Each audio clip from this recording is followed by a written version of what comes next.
Morning light filtered through the narrow streets of Rome, casting long shadows across worn paving stones where vendors arranged their wares and servants hurried toward the markets that fed a city of 500,000 souls.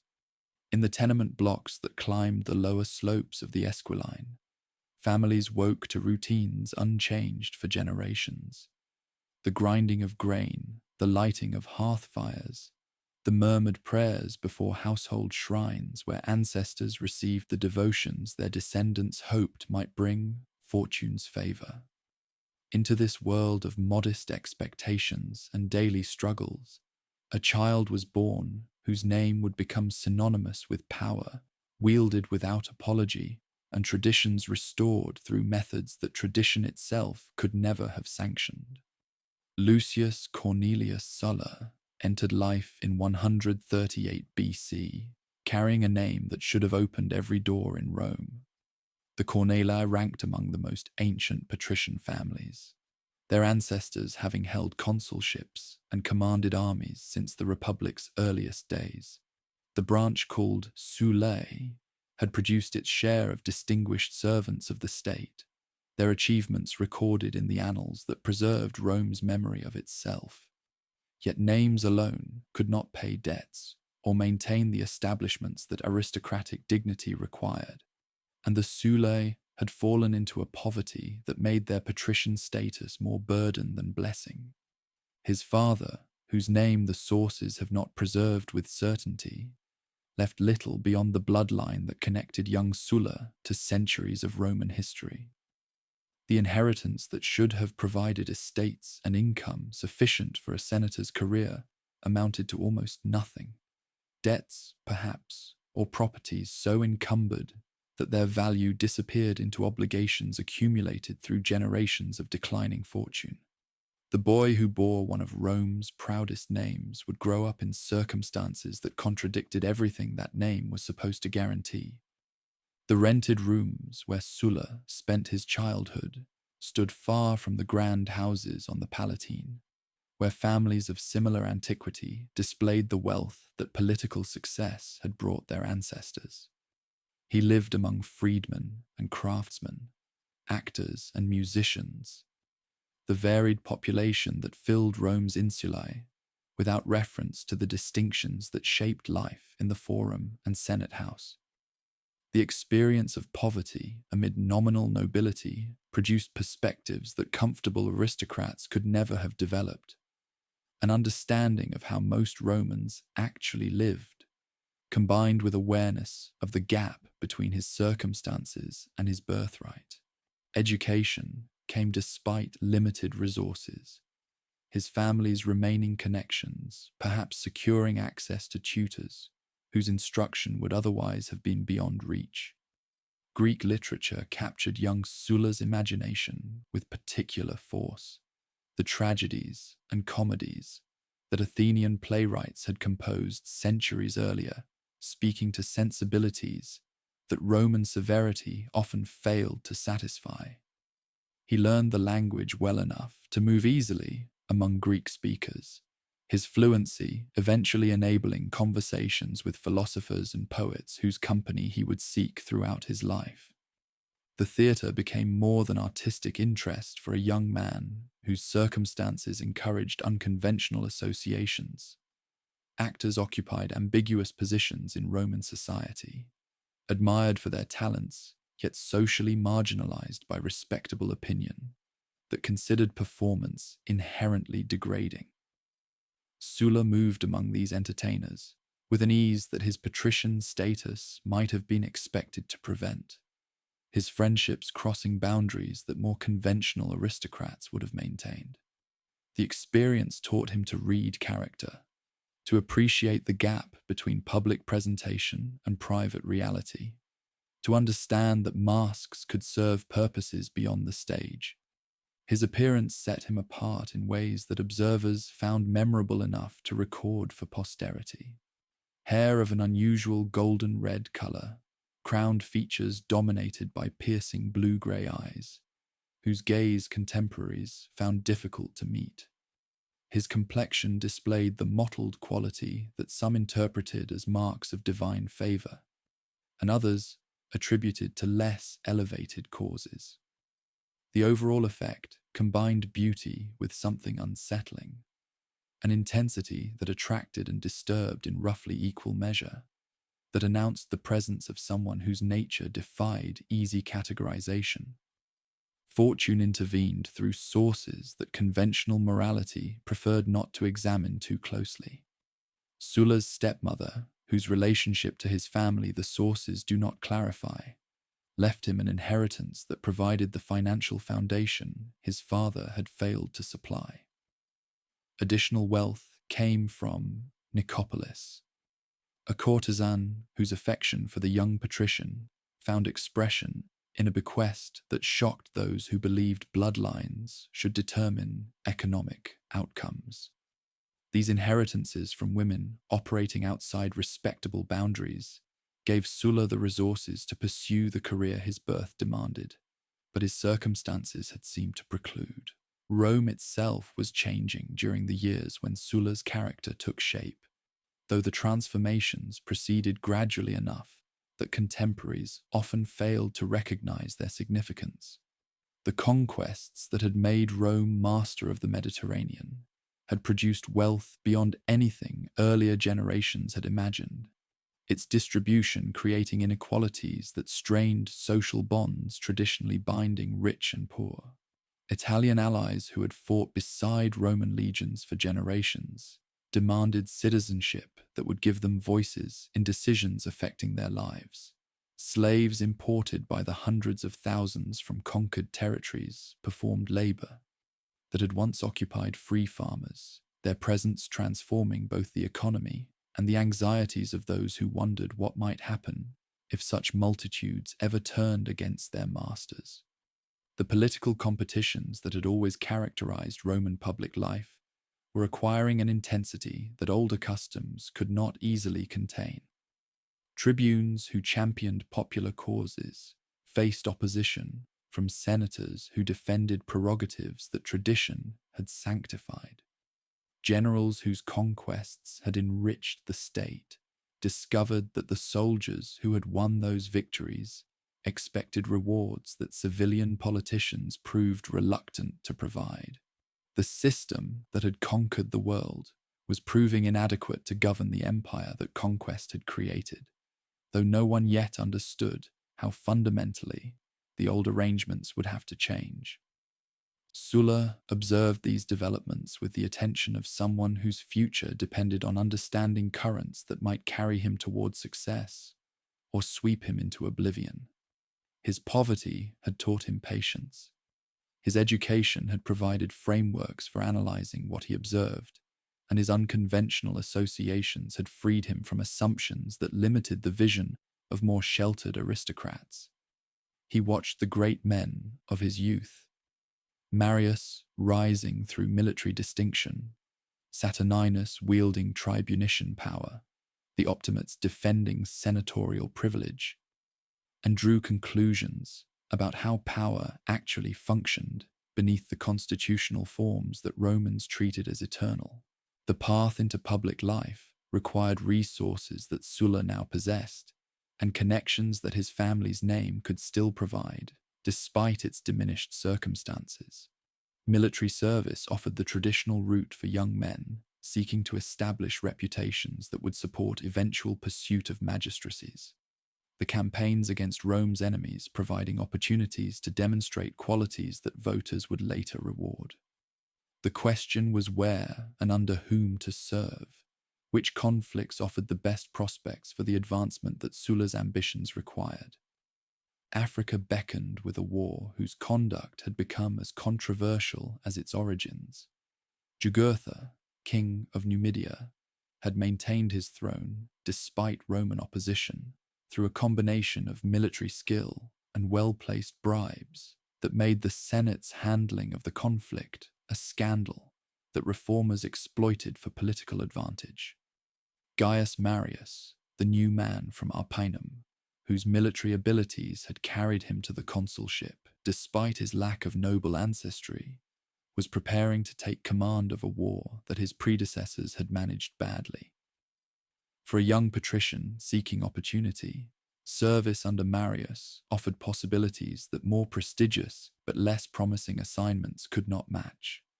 Sulla was 31 years old when he finally secured the quaestorship that marked formal entry into the cursus honorum, older than usual for a first magistracy, the delay reflecting the years required to accumulate resources that his inheritance had failed to provide. The position brought assignment to Marius's staff in Africa, where the war against Jugurtha would provide the proving ground for abilities that poverty had prevented him from demonstrating earlier. The ship that carried him toward Numidia carried also expectations shaped by decades of watching and waiting, of preparing for chances that circumstances had delayed but not destroyed. The young man departing Rome's harbour possessed qualities that his contemporaries would eventually learn to respect and fear in roughly equal measure. His education had given him intellectual resources that most Roman aristocrats lacked. His poverty had taught him how little separated success from failure, and his years among actors and entertainers had shown him that human beings performed roles whose scripts could be rewritten by those bold enough to seize the pen. The decades of observing Rome's political struggles had convinced Sulla that fortune played a larger role in human affairs than most men cared to acknowledge. He had watched talented individuals fail through circumstances beyond their control, while mediocrities prospered through accidents of timing and connection. The goddess Fortuna, whose temples dotted Rome's sacred landscape, seemed to Sulla a power worth cultivating, not through the conventional pieties that others practiced, but through the bold action that he believed she favored. This conviction would strengthen throughout his life, eventually producing the cognomen Felix, the Fortunate One, that he would adopt as testimony to his special relationship with the divine force that governed success and failure. His years among Rome's lower orders had also taught him something about the nature of loyalty that his patrician education might otherwise have obscured. The actors and entertainers who had been his companions understood that survival depended on reliable associations, that those who proved faithful in difficulty deserved faithful treatment in return. Sulla would carry this understanding into his public career, rewarding those who served him with a generosity that created bonds stronger than mere political convenience could forge. The same principle would govern his treatment of enemies, whose opposition he would remember with a tenacity that made betrayal of his trust extraordinarily dangerous. The physical courage that military service would require had already been demonstrated in encounters that the sources hint at without describing in detail. A young man living among Rome's rougher elements learned to handle himself in situations where patrician status provided no protection, where quick thinking and readiness to act determined outcomes that hesitation would have made fatal. Sulla entered Marius's service, knowing that battlefields held terrors, but confident that he possessed the temperament to face them without the paralysis that fear inflicted on weaker spirits. The quaestorship that launched his official career represented more than personal advancement. It marked the beginning of a journey that would carry an impoverished patrician to heights of power that Rome's proudest families had rarely reached. Everything that had come before, the poverty, the education, the unconventional friendships, the patient observation of political realities, had been preparation for challenges whose nature he could not yet fully anticipate, but whose arrival he had long expected.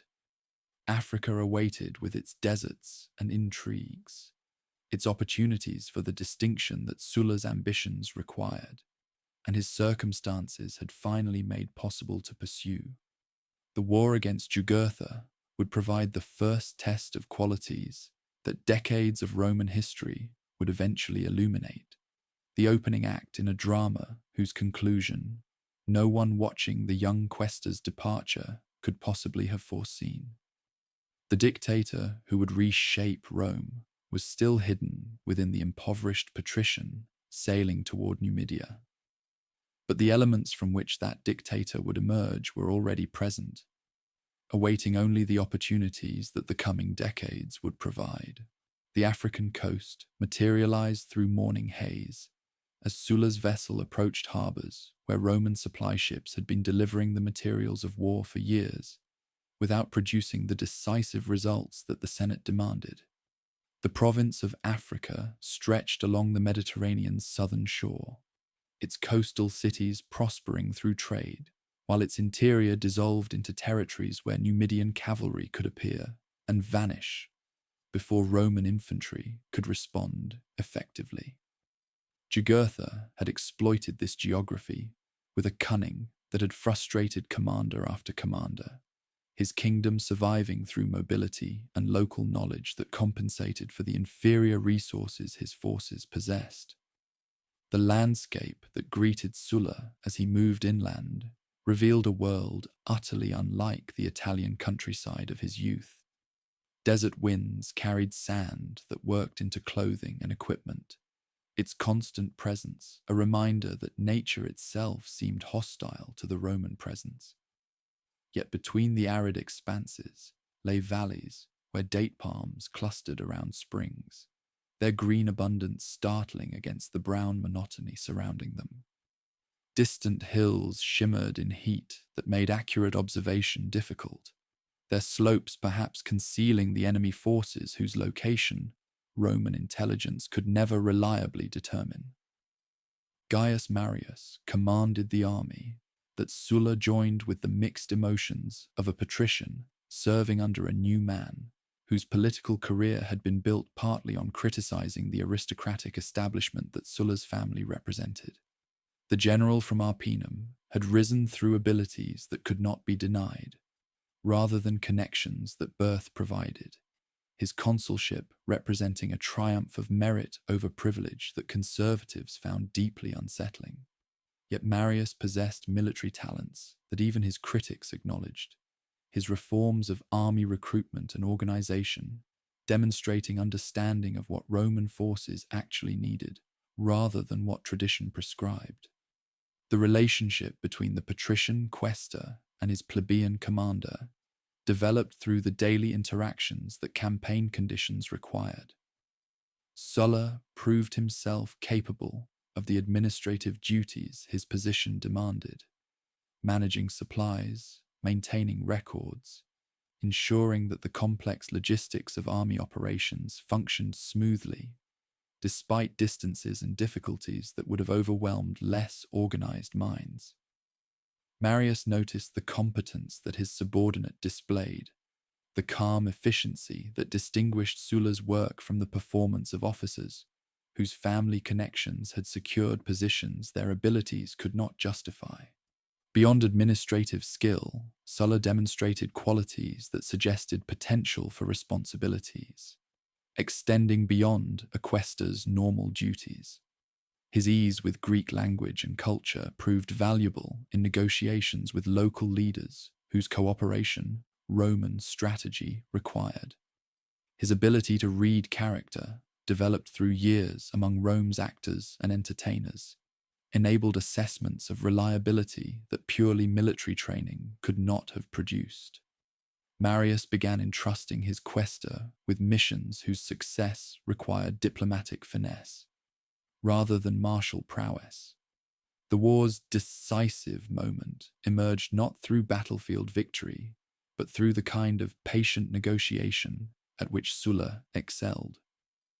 Jugurtha's survival depended partly on the support of his father-in-law Bocchus, king of Mauritania, whose territories provided refuge and resources that Numidia alone could not supply. If Bocchus could be persuaded to abandon his son-in-law, Jugurtha's position would become untenable, regardless of how skillfully he evaded Roman forces in the field. The question was whether the Mauritanian king valued his alliance with Jugurtha more than he feared Roman displeasure. Sulla received the assignment that would establish his reputation and plant seeds of conflict that decades would bring to bitter harvest. He travelled to Bocchus's court as Marius's representative, carrying proposals whose acceptance would end the war, but whose presentation required skills that crude threats could never replace. The journey itself carried dangers that military escorts could only partially address. The possibility of betrayal by a king who might calculate that delivering a Roman envoy to Jugurtha would prove more valuable than whatever Rome was offering. The negotiations that followed demonstrated Sulla's talents for persuasion in circumstances where failure meant capture or death. Bocchus wavered between competing considerations. His advisors divided about which great power offered better prospects for Mauritanian interests. Sulla argued Rome's case with patience that circumstances made difficult to maintain. His understanding of human motivation, enabling approaches tailored to the specific concerns of individuals whose support the negotiation required. Days stretched into weeks while the outcome remained uncertain. The young quaestor's fate dependent on his ability to read a foreign court, whose customs differed fundamentally from Roman practice. The breakthrough came when Bocchus concluded that Roman friendship promised more lasting benefits than continued support for a son-in-law, whose eventual defeat seemed increasingly probable. Jugurtha was lured to a meeting where Mauritanian soldiers seized him for delivery to Roman custody. His capture accomplished through treachery that bothered neither the Romans who benefited nor the king who had decided that betrayal served his interests better than loyalty. Sulla received the prisoner whose wars had cost Rome years of frustration and thousands of casualties, the achievement transforming an obscure quaestor into a figure whose name the Senate would remember. The significance of what Sulla had accomplished was not lost on anyone who understood Roman politics. Marius would celebrate the triumph that concluded the Jugurthine War, his chariot processing through Rome's streets while crowds cheered the general, whose persistence had finally ended a conflict his predecessors had bungled. Yet those who knew the war's history understood that the decisive act had been Sulla's, that the capture without which no triumph would have been possible had resulted from his quaestor's diplomatic skill, rather than the commander's military operations. The distinction mattered in ways that immediate celebrations obscured, but future developments would make painfully clear. Sulla commemorated his achievement with a signet ring, whose design depicted Bocchus handing Jugurtha to the Roman envoy who had arranged the surrender. The image was accurate enough. Sulla had been present when the captured king was transferred to Roman custody, his role in arranging that transfer undeniable, regardless of who would claim credit in public celebrations. But the ring also served as a constant reminder of an accomplishment that others might prefer to forget. Its presence on Sulla's hand, asserting a version of events that challenged the narrative Marius preferred to promote. The tension that this created between the two men remained submerged during the immediate aftermath of the war's conclusion. Marius needed capable subordinates for the greater challenges that already loomed beyond Rome's northern frontiers, where Germanic tribes were gathering in numbers that threatened catastrophe if not effectively opposed. Sulla's proven abilities made him valuable, regardless of whatever private resentments his claims to credit might have provoked. The partnership that had won the Jugurthine War would continue through campaigns whose scale dwarfed anything Africa had witnessed, its fractures concealed beneath the necessities of cooperation against common enemies.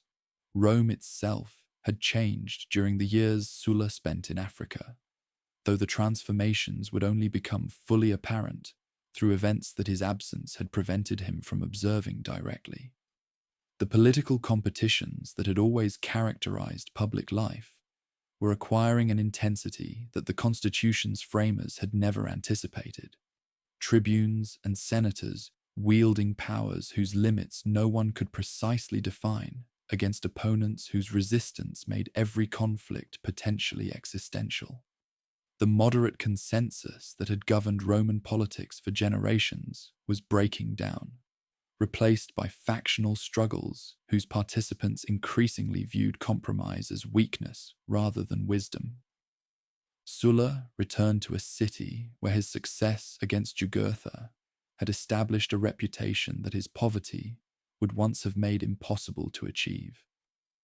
He was no longer merely an impoverished patrician whose name exceeded his circumstances. He was a man who had proven himself in situations where failure would have been fatal, and whose abilities had contributed to victory in a war that more celebrated commanders had failed to conclude. The doors that had been closed to him by lack of resources now opened in recognition of services that wealth alone could never have purchased. The confidence that Africa had given him showed in bearing that observers found increasingly impressive. The young man who had lived among actors had learned to project authority that his actual position did not yet justify, his manner suggesting certainties about future advancement that events would eventually confirm. He moved through Rome's aristocratic circles with an ease that his earlier poverty had prevented, his conversation displaying the cultivation that years of Greek study had provided, while his eyes assessed every interaction for the advantages it might offer or the obstacles it might reveal. Fortune had favored him in Africa, and Sulla's belief in his special relationship with that capricious goddess strengthened through reflection on what he had accomplished. The mission to Bocchus could easily have ended in his death. The Mauritanian king could have chosen differently at any moment, delivering the Roman envoy to Jugurtha rather than delivering Jugurtha to Rome. That the outcome had favored Sulla seemed to him evidence of divine preference that demanded acknowledgement through continued boldness. The goddess rewarded those who dared, and Sulla intended to dare greatly in the years ahead. The northern frontier beckoned with threats whose magnitude exceeded anything the Jugurthine War had presented. The Cimbri and Teutones, Germanic peoples whose migrations had already destroyed Roman armies and killed Roman commanders, were moving through territories that brought them ever closer to Italy itself. The disaster at Arausio in 105 BIE had demonstrated that these enemies could annihilate legions led by incompetent generals whose political connections had secured commands their abilities could not justify. Rome needed its best commanders in the field, and Marius, despite whatever tensions his relationship with Sulla had developed, remained the best military mind available. The call to service came, and Sulla answered. Whatever complicated feelings he harbored toward the general, who had claimed credit for achievements that Sulla's efforts had made possible, the threats facing Rome demanded cooperation that personal grievances could not be permitted to obstruct. The soldier who had emerged from Africa's challenges would face greater tests in the years ahead, his development continuing through campaigns whose outcomes would determine whether Rome survived the crisis that Germanic migration had created. The quiet rivalry with Marius would continue developing beneath the surface of their professional collaboration, its eventual eruption still years away, but its foundations already firmly established in memories that neither man would forget. The Alps rose like a wall across the northern horizon, their snow-capped peaks catching morning light, while the valleys below remained shrouded in shadow. Roman forces moving toward the Germanic threat traversed landscapes whose scale dwarfed anything Mediterranean warfare had required them to confront. The distances between objectives measured in weeks of marching, rather than the days that Italian campaigns typically demanded. Sulla rode with the army that Marius led northward, his position now elevated beyond the quaestorship that had first brought him to the general's attention. His responsibilities expanded to match abilities that African service had proven. The Cimbri and Teutones represented dangers unlike any Rome had faced since Hannibal's invasion a century earlier. These were not armies in the conventional sense, but entire peoples on the move. Warriors accompanied by families, livestock, and possessions loaded onto wagons that stretched for miles across plains, whose emptiness seemed to absorb the vast columns without revealing their true extent. Their numbers exceeded anything Roman military planning had anticipated. Their victories over Roman forces at Neraea and Arausio, having demonstrated that traditional tactics could not guarantee success against enemies whose fighting methods differed fundamentally from those of Mediterranean peoples. Marius reorganized Roman forces according to principles that the Germanic threat had made necessary. The legions that would face the Cimbri and Teutones received training designed to build cohesion that previous armies had lacked. Their months of preparation creating units whose reliability in crisis would prove decisive when battle finally came. Sulla participated in this transformation. His administrative abilities applied to the logistical challenges that maintaining large forces in the field inevitably created, his tactical understanding deepening through observation of innovations that would reshape Roman warfare for generations. The campaigns against the Germanic tribes unfolded across years that tested Roman patience as thoroughly as Roman arms. The enemy's movements remained unpredictable, their decisions governed by considerations that Roman intelligence could not penetrate, their occasional willingness to negotiate producing agreements that subsequent actions frequently contradicted. Marius waited for opportunities that rash engagement might have squandered, his caution frustrating subordinates who wanted decisive action, but proving justified when the moment for battle finally arrived. Sulla's service during these years brought him into contact with Quintus Lutatius Catulus, the consul whose command of Roman forces in the north provided an alternative center of loyalty for officers uncomfortable with Marius's dominance. Catulus represented the aristocratic establishment that Marius's career had challenged, his breeding and education contrasting sharply with the rougher qualities that the general from Arpinum embodied. The relationship that developed between Sulla and Catulus reflected affinities that went beyond mere political calculation. Both men valued the Greek culture that Roman conservatives sometimes dismissed. Both understood governance as requiring qualities that pure military talent could not supply. The battles that finally destroyed the Germanic threat, Aquae Sextiae against the Teutones in 102 BC, Vercellae against the Cimbri the following year, demonstrated what Roman forces could accomplish when properly led against enemies whose numbers had seemed to guarantee their victory.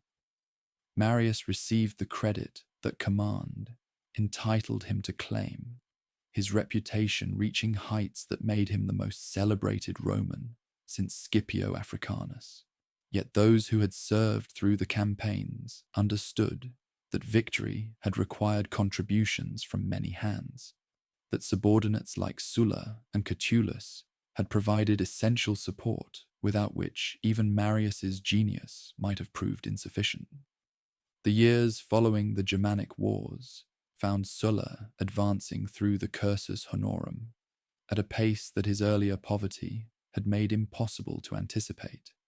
Marriage alliances connected him to families whose influence expanded the networks that political success required, his unions reflecting the calculations that governed aristocratic matches rather than the romantic attachments that poets celebrated. Julilla, Aelia, and eventually Caecilia, Metella, each brought connections that served purposes beyond domestic companionship, their families providing access to circles that Sulla's own diminished clan could not have opened. Caecilia Metella, in particular, represented achievement of a kind that the impoverished patrician of Sulla's youth could never have expected. The Metelli ranked among Rome's most powerful families, their members holding consulships and commands with a regularity that testified to influence accumulated across generations. That such a family would accept Sulla as a son-in-law demonstrated how thoroughly African success and Germanic campaigns had transformed his position, the outsider becoming insider through accomplishments that birth alone had failed to provide. The praetorship came in 97 BC, the magistracy that marked a rival among Rome's governing elite, and that traditionally preceded the provincial commands through which fortunes could be made and reputations enhanced. Sulla's assignment to Cilicia carried him eastward to territories where Roman interests confronted powers whose strength demanded respect that weaker neighbors did not require. The province itself occupied strategically significant coastline, whose harbors had sheltered pirates until Roman administration imposed the order that commerce required, its governance demanding the combination of military readiness and diplomatic skill that Sulla's career had developed. The encounter that occurred during his Cilician command would resonate through centuries of subsequent history, though its significance could not have been apparent to participants focused on immediate concerns. Ambassadors from the Parthian Empire arrived seeking to establish formal relations with Rome, their mission representing the first direct contact between the two great powers, whose rivalry would eventually consume Roman strategic attention for generations. Sulla received these envoys with the dignity their importance warranted, his conduct during the meeting reportedly impressing the Parthians while establishing precedents for the relationship that geography made inevitable. The arrangement of seating during the conference revealed something essential about Sulla's character and the confidence that his career had built. He positioned his own chair between that of the Parthian ambassador and the throne of the local client king whose territory hosted the meeting, the physical arrangement asserting Roman superiority in terms that visual symbolism made unmistakable. The Parthians apparently accepted this presumption without protest, their acquiescence perhaps reflecting assessment that the Roman who faced them possessed qualities deserving the precedence he claimed. Rome itself continued changing during the years Sulla spent building his career through magistracies and commands. The political conflicts that had simmered throughout his youth were approaching the boiling point that would transform competition into civil war, the mechanisms for resolving disputes peacefully proving inadequate to contain ambitions that the old frameworks could no longer accommodate. Tribunes proposed reforms that senators blocked. Generals demanded rewards that civilians refused to provide. Italian allies whose loyalty had sustained Roman expansion pressed claims for citizenship that aroused fears exceeding any reasonable assessment of the dangers such grants might create. The social war that erupted in 91 BC brought violence to Italian communities that had known Roman peace for generations. The allies whose demands for citizenship Rome had rejected chose war rather than continued subordination, their armies challenging Roman forces with skills learned through decades of fighting beside the legions they now opposed.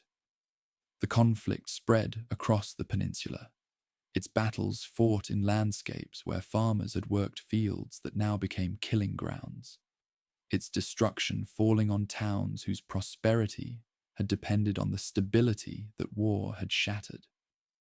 Sulla emerged as one of the most effective commanders in a war that required Rome to fight former allies who knew Roman tactics as well as Romans did. His operations in the southern theatre demonstrated abilities that previous service had developed, but that independent command now permitted him to display fully. He moved through Campanian countryside with forces whose discipline reflected training, he had helped to implement, their victories accumulating through a campaign season that established his reputation as a general whose talents matched any the Republic possessed. The siege of Pompeii revealed methods that combined tactical skill with the patient persistence that successful siege warfare required. The city's defenders resisted with the determination of people fighting for stakes that extended beyond military objectives to encompass everything their community had built across generations. Sulla reduced their position systematically, his approaches calculated to minimize Roman casualties while making the outcome increasingly inevitable. When the city finally fell, it did so to a commander who had proven that Roman military excellence could overcome even opponents whose motivation matched Roman professionalism.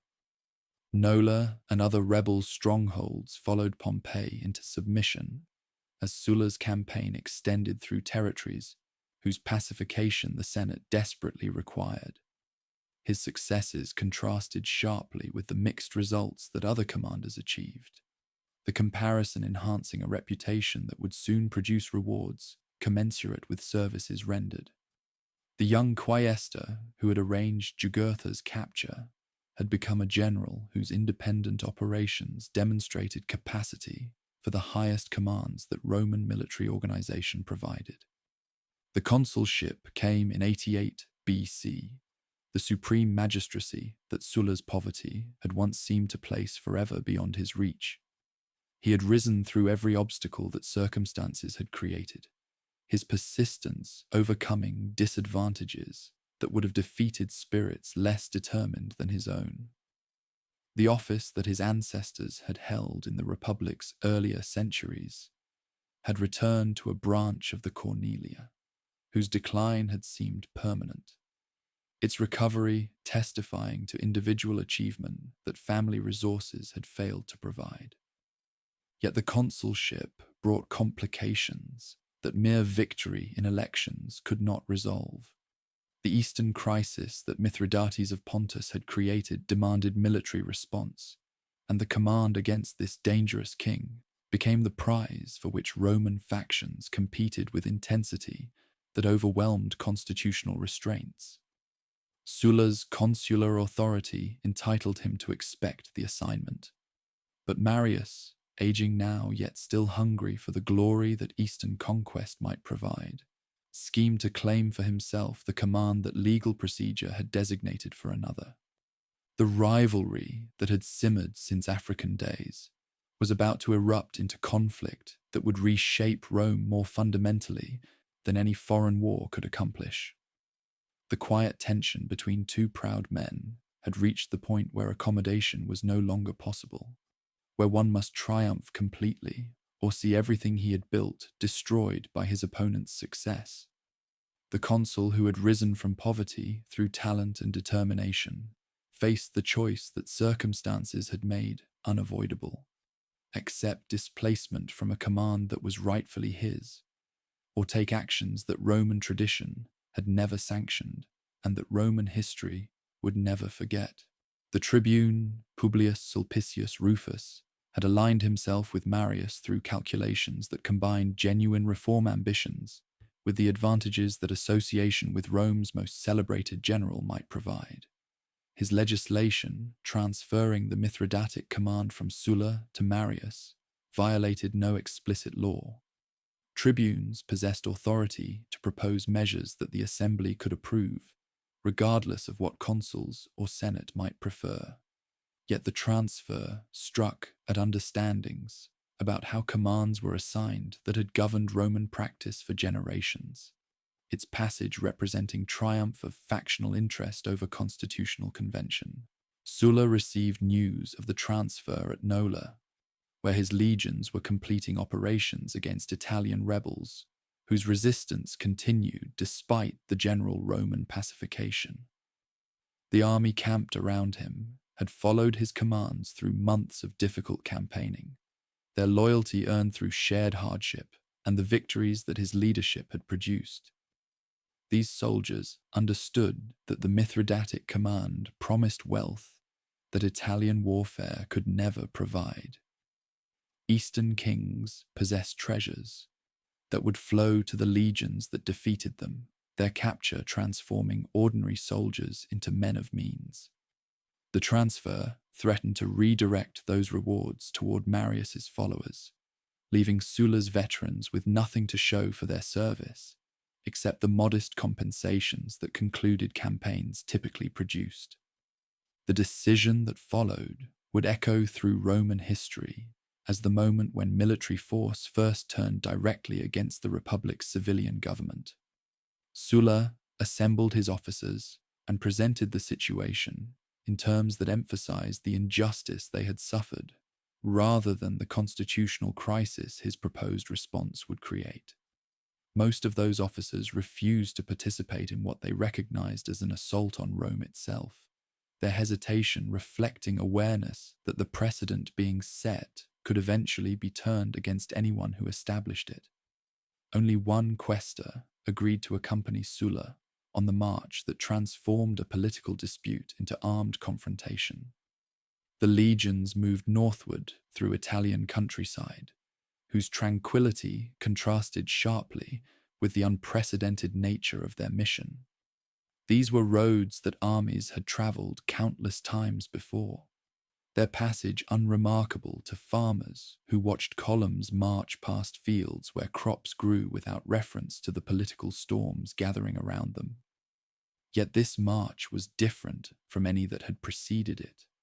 These soldiers were not moving toward foreign enemies, but toward the city whose authority they theoretically served. Their destination the Forum itself, where Roman politics had been conducted through words rather than swords.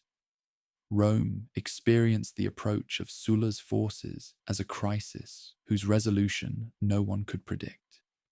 The constitutional mechanisms that should have addressed the situation had been the instruments through which the situation was created, their authority compromised by the factional conflict that had produced the confrontation. Marius gathered what forces he could, but the soldiers available within the city could not match legions hardened by years of warfare against opponents whose skills exceeded anything urban defenders possessed. The contest would be decided by factors that constitutional theory could not address: the willingness of armed men to follow commanders whose orders violated everything they had been taught to respect. The entry into Rome proceeded through streets where residents watched from windows and doorways, their silence reflecting uncertainty about what the soldiers' presence meant and what resistance might cost those who attempted it. Marius fled rather than face battle against forces whose superiority in numbers and training made the outcome certain, his departure leaving the city to Sulla's occupation without the extended fighting that both sides had perhaps expected. The consul who had marched against Rome found Rome yielding to his presence, its surrender accomplished through the threat of violence, rather than its actual application. The measures that followed aimed to undo the political damage that Sulpicius's legislation had caused, while establishing safeguards against similar actions in the future. Sulpicius himself was declared an enemy of the state, his death following shortly after, though the sources disagree about circumstances that probably involved summary execution rather than any formal judicial proceeding. Marius escaped to Africa, his flight carrying him through hardships that would have destroyed men of lesser determination, his survival ensuring that the conflict Sulla had apparently won would resume whenever circumstances permitted his return. Sulla did not remain in Rome to consolidate the victory his march had achieved. The Eastern crisis that had justified the Mithridatic command continued demanding attention, regardless of what political complications its assignment had created.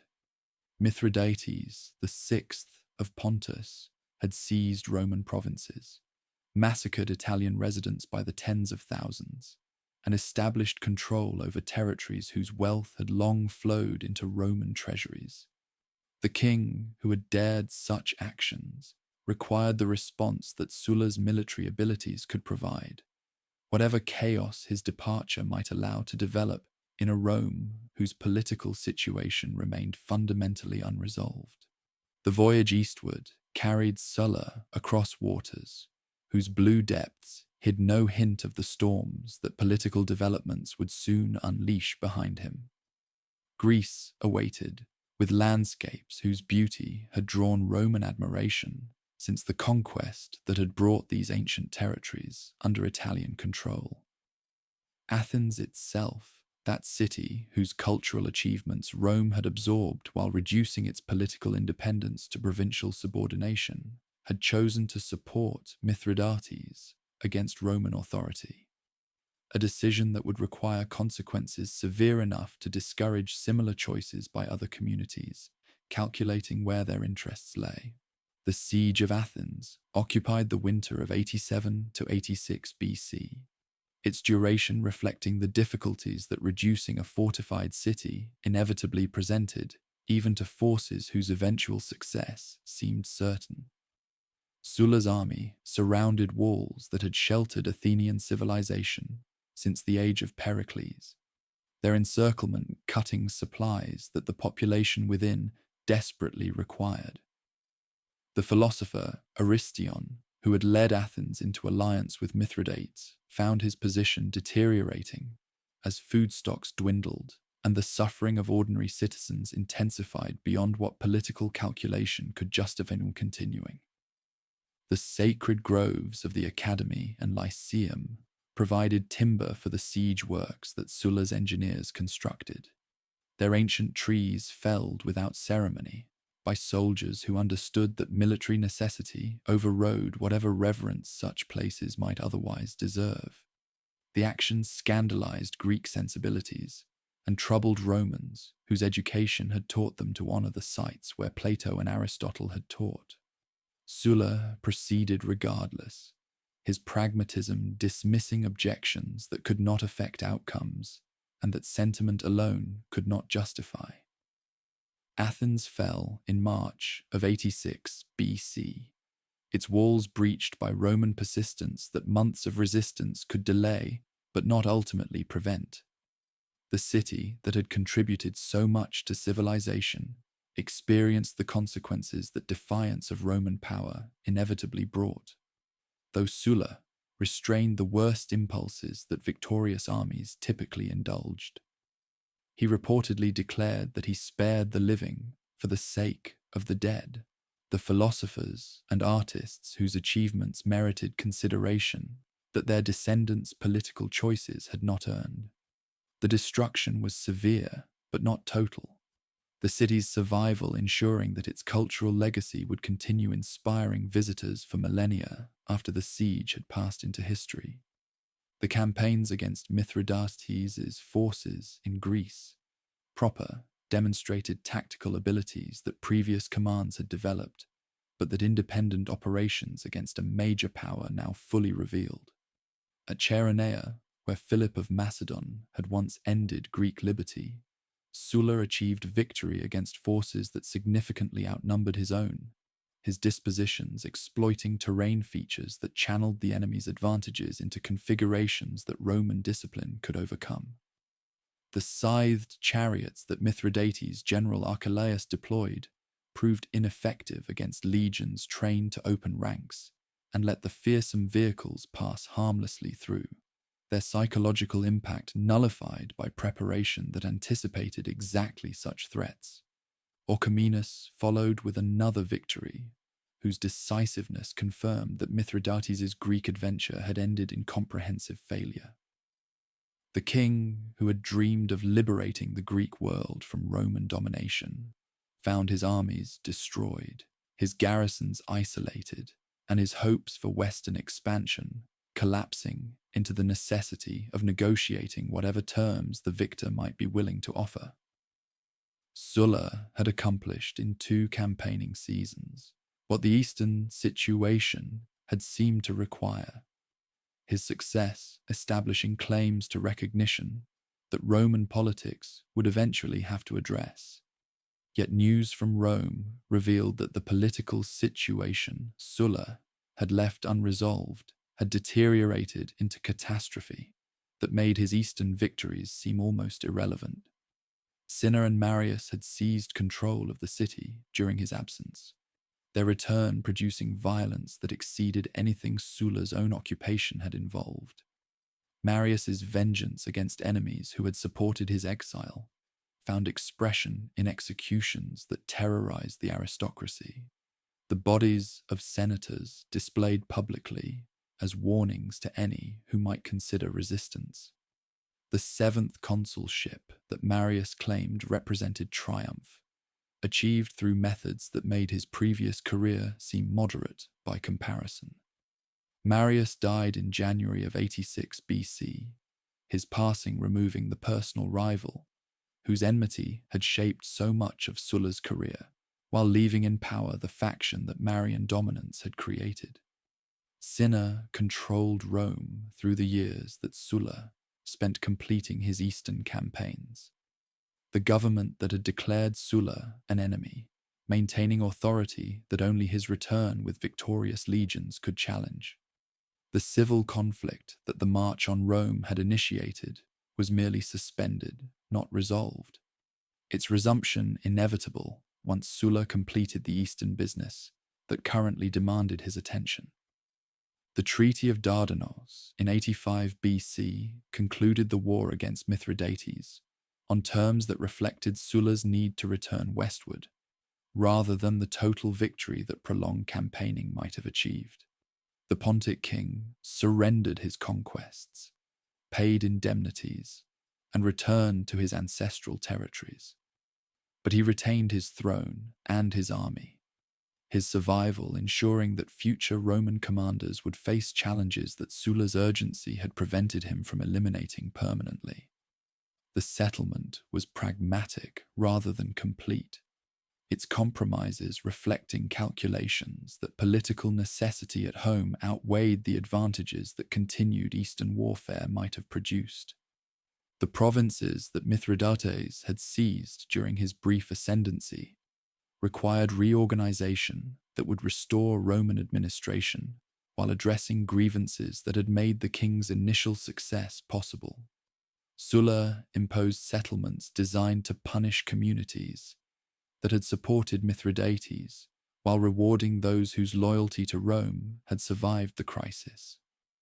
The financial exactions he levied would burden Greek and Asian populations for generations, their severity reflecting both the costs that the war had imposed and the needs that the coming confrontation with Cinna's government would create. The army that Sulla had led through eastern campaigns had become an instrument whose loyalty belonged to its commander rather than to the republic whose authority that commander had violated.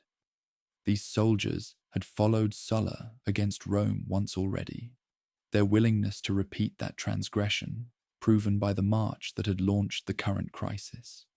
They would follow him again when he turned westward, their confidence in his leadership unshaken by constitutional objections that their own experience had taught them to dismiss. The legions that had defeated Mithridates would soon be marching against fellow Romans, whose only crime was supporting a government that their commander had rejected. Italy awaited with the confrontation that 3 years of eastern warfare had merely delayed. Sulla had achieved everything that the Mithridatic command had been expected to produce, defeated the king, restored the provinces, accumulated the wealth that successful eastern campaigns traditionally provided. Now he would return to claim recognition that the government in Rome was determined to deny, his legions providing the argument that political opponents would be unable to answer. The march on Rome that had seemed so shocking in 88 BC was about to be repeated, its second iteration promising consequences that the first had only hinted at.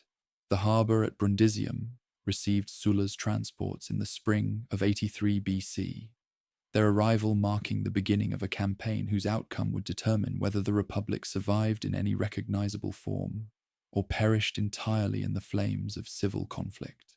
The soldiers who disembarked had crossed the Adriatic, knowing that the government in Rome had declared their commander an enemy of the state, that the cause they served lacked the constitutional legitimacy that Roman tradition demanded, and that defeat would mean death for themselves, as certainly as for the general whose fortunes they had chosen to follow. Sulla possessed approximately 40,000 veterans, whose loyalty had been tested through years of Eastern campaigning, their confidence in his leadership reinforced by victories that had demonstrated his abilities against opponents more formidable than any they would face in Italy. Yet the forces arrayed against him exceeded his own in numbers, if not in quality. The government having mobilized resources throughout the peninsula to oppose a return that everyone had known must eventually come. The arithmetic of the situation suggested that Sulla's survival depended on factors beyond mere military calculation, on defections from the opposing side, on political miscalculations by his enemies, on the fortune whose favor he believed himself to enjoy. The young Gnaeus Pompeius arrived with 3 legions raised from his family's estates in Picenum, his forces representing the kind of private military power that Sulla's own career had helped to legitimize. Pompey was barely 23 years old, his experience limited to whatever his family's connections had provided, yet he had assembled an army through the same combination of wealth, client loyalty, and personal charisma that Sulla himself had employed decades earlier. The precedent was troubling.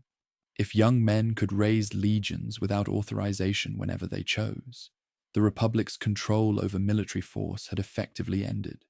But Sulla needed soldiers, and Pompey was offering them in exchange for the recognition that attachment to a winning cause might provide.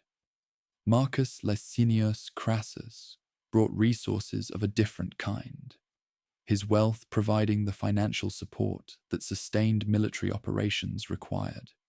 The future triumvir had survived the Marian terror through flight and concealment, his family's destruction during those bloody months, having left him with grievances that aligned naturally with Sulla's cause. Crassus would prove himself capable of military command during the campaigns ahead, his contributions earning rewards that would eventually make him the richest man in Rome. For now, he was simply another supporter whose resources strengthened a position that needed every advantage circumstances might provide. Quintus Caecilius Metellus Pius represented the aristocratic establishment whose traditions Sulla claimed to defend, his presence legitimizing a cause that might otherwise have seemed merely personal. The Metelli had suffered under the Marian regime that currently controlled Rome, their families' prominence making them natural targets for a government that defined itself partly through opposition to the senatorial establishment. Metellus brought not only soldiers, but the moral authority that an ancient and respected name could provide, his participation announcing that Sulla's war was the Senate's war, whatever the current government might claim to the contrary. The campaign that followed demonstrated Sulla's mastery of the strategic and tactical dimensions of warfare that Italian geography imposed. He moved northward from Brundisium through territories whose populations faced choices that civil conflict made agonizing. Support the government that claimed legitimate authority, or align with forces whose victory seemed increasingly probable as Sulla's successes accumulated. Some communities chose resistance and suffered the consequences that defiance brought. Others calculated that early submission might purchase favorable treatment that later conversion could not guarantee. The government's forces proved unable to coordinate resistance effectively against an enemy whose operational tempo exceeded anything their organization could match. Commanders whose appointments reflected political connections rather than military ability found themselves outmaneuvered by a general whose career had been devoted to the study and practice of war. The battles that occurred demonstrated the quality gap between Sulla's veterans and the hastily raised levies that the government deployed against them. each engagement producing results that encouraged further defections from a cause whose prospects darkened with every passing week. Campania witnessed fighting that brought destruction to landscapes whose prosperity had seemed secure against the disorders that affected less fortunate regions. The volcanic soil that had made this area among Italy's most productive now nourished crops that armies trampled and confiscated. The rhythms of agricultural life disrupted by the passage of forces whose needs overrode every other consideration. Towns that had watched distant conflicts with the detachment that safety permitted now discovered that civil war respected no boundaries, that the violence consuming the Republic could reach even communities whose location had seemed to guarantee their security. The decisive confrontation came at the Colline Gate on the 1st of November in 82 BC. The battle whose outcome would determine whether Sulla entered Rome as victor or perished in the final defense of a government that had staked everything on stopping him outside the walls. The forces engaged exceeded anything that previous civil conflicts had assembled, their collision producing casualties that made this among the bloodiest days in Roman history. Sulla commanded the right wing personally, his presence among the fighting demonstrating the leadership style that had earned his soldiers' devotion through decades of shared danger.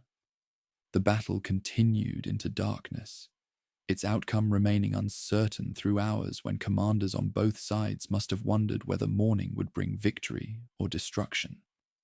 Sulla's wing had struggled against opposition that proved more determined than expected, the fighting there continuing even as other portions of the field had already been decided.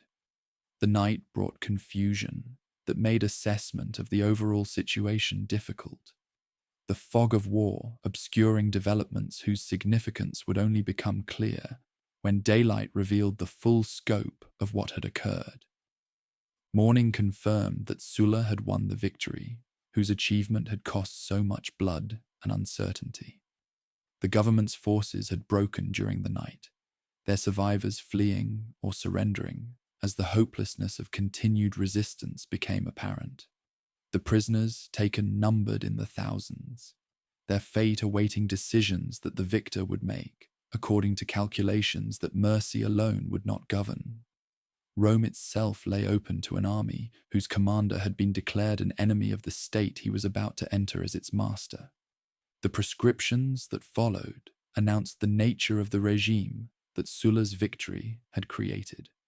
Lists appeared in the forum bearing the names of those condemned to death without trial, their property confiscated, their families prohibited from seeking magistracies for generations. The innovation was not violence itself. Roman politics had known political murder since the Gracchi had fallen a half-century earlier. What distinguished Sulla's approach was its systematic character, the transformation of elimination into bureaucratic process, whose forms gave it an appearance of regularity that raw terror could never have achieved. The names on those lists reflected calculations that combined political necessity with personal vengeance, an opportunistic elimination of rivals whose removal served purposes beyond immediate security.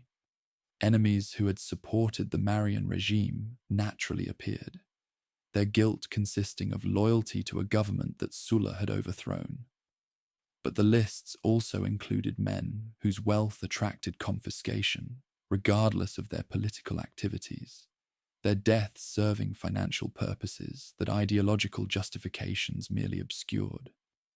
The system created incentives for denunciation that corrupted relationships throughout Roman society.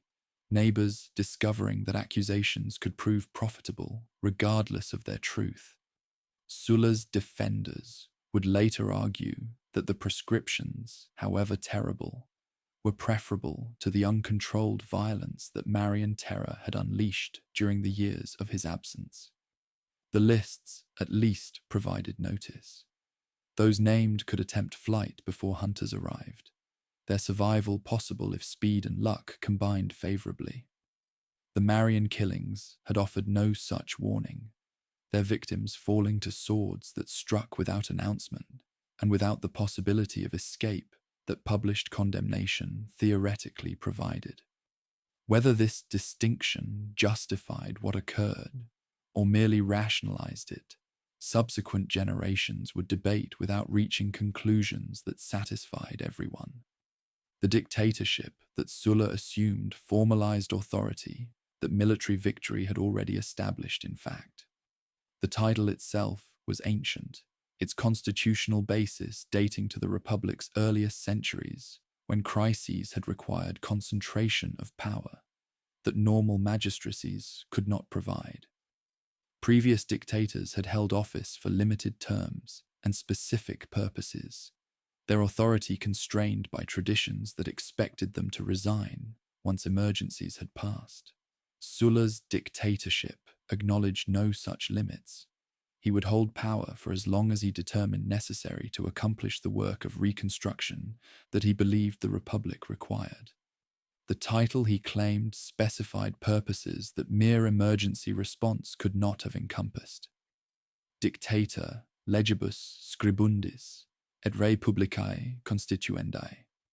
Dictator for writing laws and establishing the Constitution. The formulation announced intentions that extended beyond punishing enemies or rewarding supporters to encompass fundamental reform of the systems through which Rome governed itself. Sulla would use his authority to reshape the Republic according to principles that his career had taught him. His vision of proper governance imposed through powers that no one possessed the ability to challenge. Caecilia Metella did not survive to witness the full exercise of the authority her husband had won. The wife whose family connections had marked Sulla's arrival among Rome's governing elite died during the period when the proscriptions were transforming victory into systematic consolidation. Her funeral provided occasion for public mourning that demonstrated Sulla's capacity for genuine emotion beneath the cold efficiency that his political actions displayed. The crowd that gathered reportedly exceeded anything previous private funerals had attracted, their presence testifying to the position that Sulla now occupied, regardless of what legal titles he might claim. The Rome that Sulla now controlled had been transformed by the conflicts that had convulsed it during his absence, and by the violence that his return had required. The aristocracy that should have provided leadership had been decimated through successive purges, whose cumulative effect left gaps that survivors struggled to fill. The institutions that should have governed functioned only at the pleasure of a dictator, whose authority derived from military force rather than constitutional legitimacy. The republic that Sulla claimed to be saving had already been fundamentally altered by the methods he had employed to save it. Yet the work of reconstruction awaited, and Sulla approached it with the same methodical determination that had characterized his military campaigns. The laws he would write, the institutions he would reform, the precedents he would establish, all would reflect understanding accumulated through decades of observing what had gone wrong with Roman governance, and conclusions about what changes might restore the stability that factional conflict had destroyed. The dictator was about to become a legislator, his attention turning from the elimination of enemies to the construction of systems that might prevent future crises from requiring the remedies that the present emergency had demanded. The Senate house that Sulla entered as dictator had been depleted by the violence of the preceding years, its benches bearing gaps where men who should have been debating policy had instead fallen victim to the successive purges that civil conflict had produced. The institution that Republican tradition regarded as the foundation of wise governance could not function effectively when so many of its members had perished, when the survivors included men whose presence reflected luck rather than qualification, and when the body's moral authority had been compromised by the failures that had made dictatorship necessary. Restoration required not merely filling empty seats, but reconstituting the Senate as an institution capable of providing the leadership that Rome's governance demanded. Sulla doubled the Senate's membership from 300 to 600, the expansion drawing from the equestrian order men, whose wealth and administrative experience qualified them for responsibilities that birth alone had previously determined.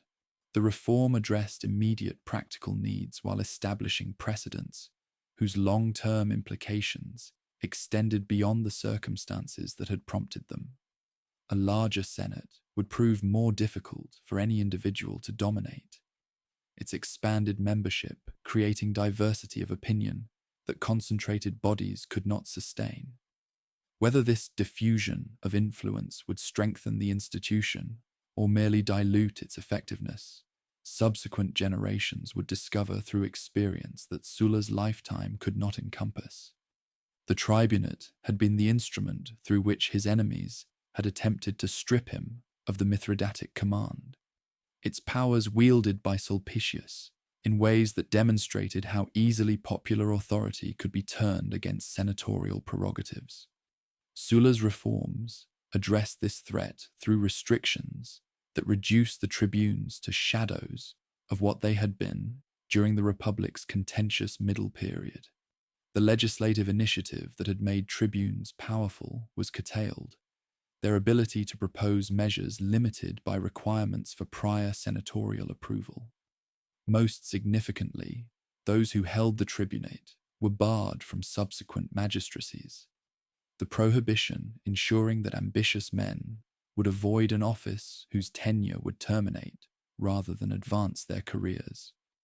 The cursus honorum received systematic codification that transformed customs into legal requirements. Minimum ages for each magistracy prevented the precocious advancement that had allowed men like Pompey to claim positions their years did not justify. Intervals between offices ensured that candidates would demonstrate continued merit rather than riding single achievements to heights that subsequent performance might not warrant. The consulship itself could not be held twice within 10 years.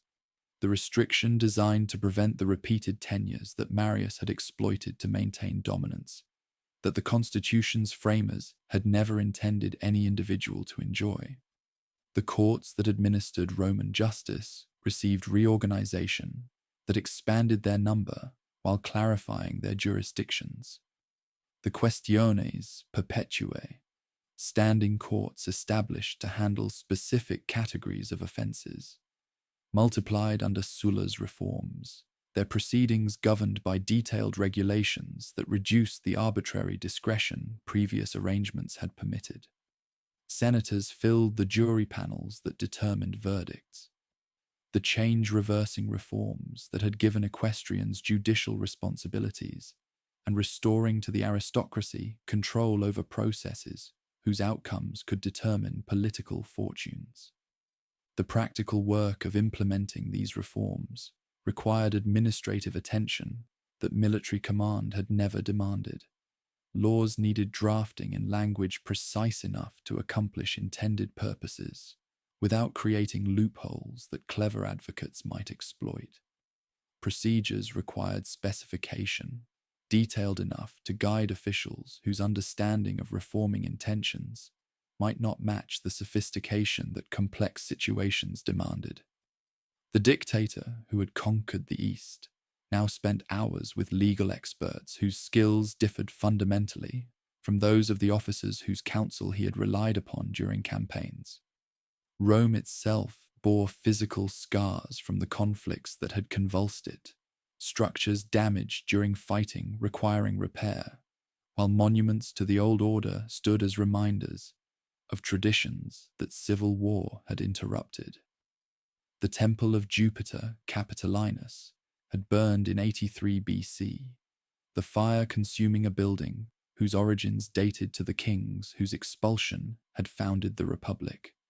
Sulla ordered its reconstruction on a scale exceeding anything the original had achieved. Columns of Greek marble replacing the modest Italian stone that earlier builders had employed. the restored temple proclaiming that the Republic had survived its crisis and emerged with resources sufficient for magnificence that previous generations could not have afforded. Building projects extended beyond restoration of damaged structures to encompass improvements whose utility would serve Roman needs for generations. The tabularium rose on the slope of the Capitoline Hill, its archives providing secure storage for the records that administration of a Mediterranean empire required. Infrastructure received attention that military emergencies had forced previous governments to neglect. The systems supporting urban life, maintained and enhanced by resources that peace permitted to be directed towards civilian purposes. The veterans whose loyalty had carried Sulla to power received the rewards that their service had earned and that political prudence demanded they be granted. Colonies throughout Italy absorbed soldiers whose settlement transformed them from potential threats to established stakeholders whose prosperity depended on the stability that Sulla's arrangements had created. The land on which these colonies were established came from confiscations that the prescriptions had made possible, the property of the condemned providing the resources that compensated the victorious. The dispossessed nursed grievances that subsequent decades would reveal had not been extinguished by the violence that had displaced them. 10,000 slaves received freedom through Sulla's authority, their manumission creating a population of freedmen whose gratitude bound them to their patron through obligations that Roman custom made permanent. These Cornelii, named for the family whose head had liberated them, provided a base of support within Rome itself, their presence throughout the city ensuring that the dictator's interests would be represented in contexts where soldiers could not appropriately appear. The arrangement demonstrated understanding of how power functioned in urban environments, whose complexity military organization alone could not address. Personal life continued despite the public responsibilities that dictatorship imposed. Valeria became Sulla's fifth wife, their connection reportedly beginning when she plucked a thread from his toga at public games, her gesture initiating a relationship that would provide companionship through his final years. The marriage reflected the same mixture of calculation and genuine feeling that had characterized his earlier unions, political advantage combining with personal compatibility to produce arrangements that served multiple purposes simultaneously. The gardens of his Roman residence provided settings for the entertainments that Sulla's nature had always craved. Actors and musicians, whose company he had enjoyed since youth, gathered at dinners where the dictator displayed the cultivated tastes that poverty had not prevented him from developing.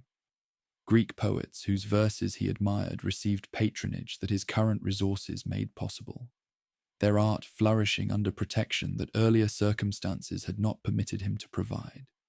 The man who held absolute power over Rome still found his deepest pleasures in the theatrical performances and literary conversations that had attracted him before authority transformed his position. The memoirs that Sulla composed during these years would eventually extend to 22 books, their contents providing his account of events whose interpretation others might contest. He dictated to secretaries whose pens captured narratives shaped by perspectives that participants in described events might not have shared, the literary form allowing self-presentation that political speeches could not accomplish. The work remained unfinished at his death, its completion entrusted to Lucullus, whose loyalty had earned the responsibility of ensuring that Sulla's version of history reached audiences that posterity would provide. The writing revealed a man who understood his career as evidence of fortune's favor rather than merely personal achievement. The cognomen Felix, the fortunate one, that he had adopted proclaimed his belief that divine providence had guided a trajectory whose successes exceeded anything that human planning could have guaranteed. Fortuna had preserved him through dangers that had destroyed others, had provided opportunities at moments when circumstances seemed most desperate, had granted victories against odds that rational calculation would have deemed prohibitive.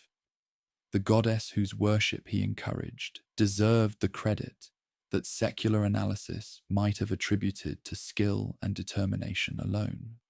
3 years of dictatorial authority accomplished the constitutional reconstruction that Sulla had undertaken to achieve. The Senate had been restored to primacy, the tribunate had been contained, the courts had been reorganized, and the cursus honorum had been systematized. Veterans had been settled, supporters had been rewarded, and the infrastructure of Roman governance had been repaired and enhanced. The work that had justified extraordinary power had been completed to the satisfaction of the man who had claimed that power for purposes now accomplished. The decision that followed astonished contemporaries, who had assumed that power once grasped would never voluntarily be released. Sulla announced his intention to resign the dictatorship, to lay down authority that no force in the Roman world could have compelled him to surrender, to return to private life while the arrangements he had created governed the republic he claimed to have saved.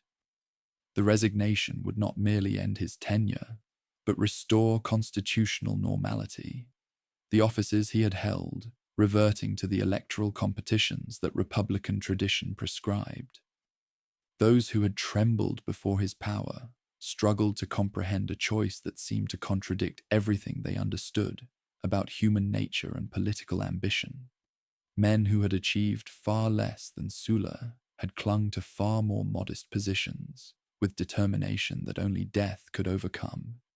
Yet here was the master of the Roman world, announcing that he would become a private citizen, that the legions whose loyalty had made him supreme would no longer answer to his commands, that anyone who wished to call him to account for his actions would find him available in the forum where citizens conducted their affairs. The republic that Sulla believed he had restored would now demonstrate whether his reforms could sustain the stability that his presence had temporarily guaranteed. The institutions he had strengthened would either prove capable of governing without the dictator's guiding hand, or reveal that the problems he had addressed ran deeper than constitutional arrangements could reach. The experiment was about to begin, its outcome uncertain, regardless of how confident its architect might have appeared when announcing the abdication that made the test possible.